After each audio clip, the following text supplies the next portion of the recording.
تین چیزیں کھانے سے جسم کی طاقت میں اضافہ ہوتا ہے۔ نمبر 1، گوشت کھانے کے فوائد۔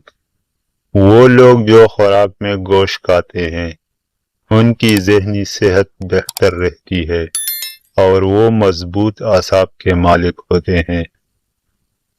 نمبر 2، چنے کھانے کے فوائد۔ وہ لوگ جو چنے کھاتے ہیں، چنوں میں کولین نامی غذائی جز ہوتا ہے جو یادداشت اور دیگر دماغی افعال کے لیے اہم ہوتا ہے۔ نمبر 3، کھجور کھانے کے فوائد۔ وہ لوگ جو کھجور کھاتے ہیں، کھجور دماغی افعال بہتر بنانے کے لیے بھی فائدہ مند ہے اور یہ ذہن کو تیز بناتی ہے۔ دن میں صرف 2 کھجوریں ذہنی نشوونما کے لیے بہترین غذا ثابت ہو سکتی ہے۔ چینل پر نئے ہو تو سبسکرائب ضرور کریں۔ شکریہ۔